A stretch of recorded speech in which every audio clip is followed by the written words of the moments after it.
সারা ভারত আইনজীবী ইউনিয়নের national secretary বৈঠক শহীদ ভগৎ সিং যুব আবাসে অনুষ্ঠিত হয়। সেই বৈঠকে প্রধান বক্তা হিসেবে উপস্থিত ছিলেন সাংসদ তথা সারা ভারত আইনজীবী ইউনিয়নের সর্বভারতীয় সভাপতি বিকাশ রঞ্জন ভট্টাচার্য। 17 এবং 18 দুদিন ব্যাপী হয়েছে বৈঠক। আইনজীবীদের এই বৈঠকে হাতে গোনা কয়েকজন আইনজীবী ছিলেন। ইদানিং 65 জনের এক আইনজীবীদের দল গেরুয়া শিবিরে সামিল হয়েছেন। তাদের অনেকেই ছিলেন আদি বাম আইনজীবী। বর্তমানে তাদের আইন ব্যবসা অত্যন্ত মন্দা চলছে, তাই ব্যবসা টিকিয়ে রাখতে গেরুয়া শিবিরে সামিল হয়েছেন। সারা ভারত আইনজীবী ইউনিয়নের ন্যাশনাল সেক্রেটারি বৈঠকে বামেদের সাংগঠনিক দুর্বলতা আরও একবার প্রকাশ্যে এসেছে। মাত্র হাতে গোনা 2-4 জনকে নিয়েই হয়েছে এই বৈঠক। দেশের লোকসভা নির্বাচন দোরগোড়ায় এসে হাজির। এই মুহূর্তে বাম দলগুলোর আইনজীবীদের বৈঠক ছিল অত্যন্ত প্রাসঙ্গিক। এই সংগঠনের পতাকা তুলেই ছিলেন কয়েকজন বুদ্ধিজীবী। এখন তারাও মুখ ঘুরিয়ে নিয়েছেন। বৈঠকে বিকাশ রঞ্জন ভট্টাচার্য কেন্দ্র এবং রাজ্য সরকারের তীব্র সমালোচনা করেন।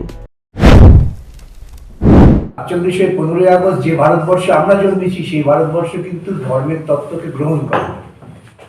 আমি যে সংবিধান বললাম, সংবিধান আপনারা প্রত্যেকেই জানেন, সেখানে বলা হচ্ছে প্রত্যেকের ধর্মীয় আচরণ করার অধিকার থাকবে।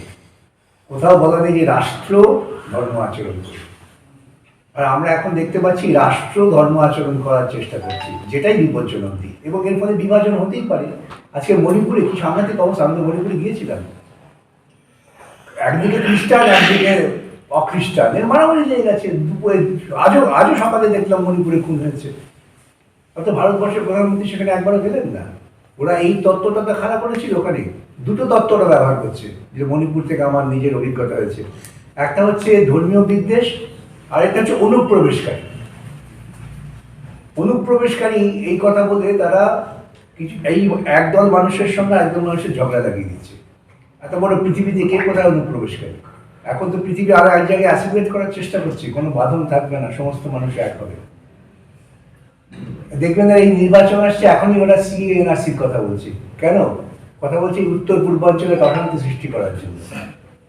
ওরা ত্রিপুরায় আপনাকে ওকে নোটিশ দিয়ে বলবে তুমি এখানকার না, তুমি চলে যাও ব্রাহ্মণবাড়িয়াতে।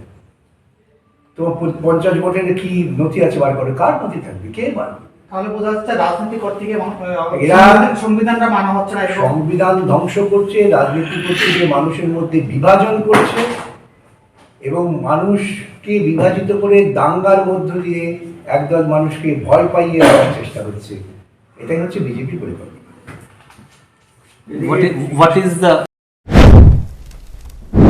একটা সময় সারা ভারত আইনজীবী ইউনিয়নের পতাকা তোলে রাজ্যের শত শত আইনজীবী ছিলেন। এখন কালের বিবর্তনে দলের শক্তি হারাতেই মুখ ঘুরিয়ে নিয়েছেন অনেকে। অথচ 25 বছরে বাম শাসনে তাদের অনেকেই দলের প্রভাব খাটিয়ে কামাই বাণিজ্য চালিয়েছেন। Bureau report, news prime Tripura.